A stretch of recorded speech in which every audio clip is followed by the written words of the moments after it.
a couple of things that I'll say as far as tips for parents, and it's a little bit different. Like I said, just somebody who comes to your class once a week. That's one thing as far as developing a rapport with the parents. Like I said, whenever you're on a competition team, these parents have been in my program for 5 or 6 years, 2, 3 times a week, and it's like you've got to really kind of, you've got to have a different relationship with them than I think the people that you just see once a week, and also you're taking their kids, and them out in public to other gyms to compete with who represent you, and it's just it can be a can of worms, and so you've got to, if you don't have the right parents and you don't have the right relationship with them, and so number one, and this is the same as the kids.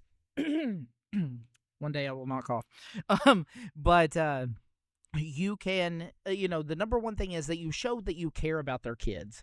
If they get the sense that their kid is just a dollar sign to you, or their kid is just a number on your team, or maybe somebody to put banners in, in your gym, they will not, they will not hesitate to remove themselves from your gym, and so you've got to let them know, number one, I care about your kid and I care about them as a person and I want the best for them aside from the sport that we're doing.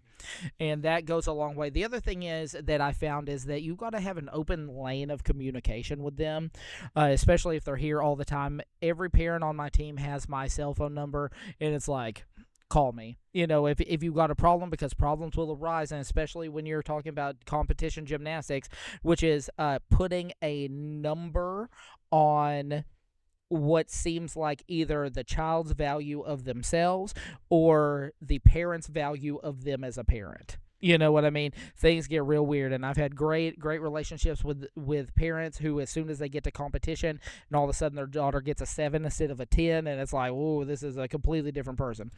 And so I think having that open line of communication, number one, they've got to learn that you love their kid, that you care about their kid, and once that happens, it's easier to talk to them.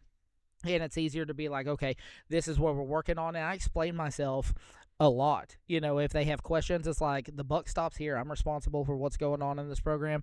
And so you can call me if you got a question about, hey, why are we doing this skill instead of this one? Why is she not receiving full credit because of this? It's like all of those things. You've got to have an open lane of communication, and they've got to know that they can talk to you, because if they don't, they'll just make up stuff in their head, and I mean, it sounds funny, but I've seen this happen. It's like, because parents, generally speaking, do not spend all their time in the gym. They're not gymnastics aficionados, and so it's hard for them to comprehend really what they're doing. If their child isn't doing well and they don't know why, and they don't feel like they can talk to you, they lash out.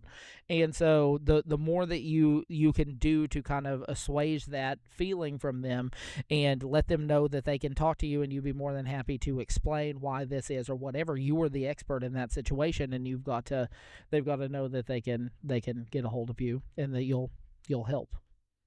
So just a thought from somebody who's dealt with a lot of parents in both great and bad situations. He's been there.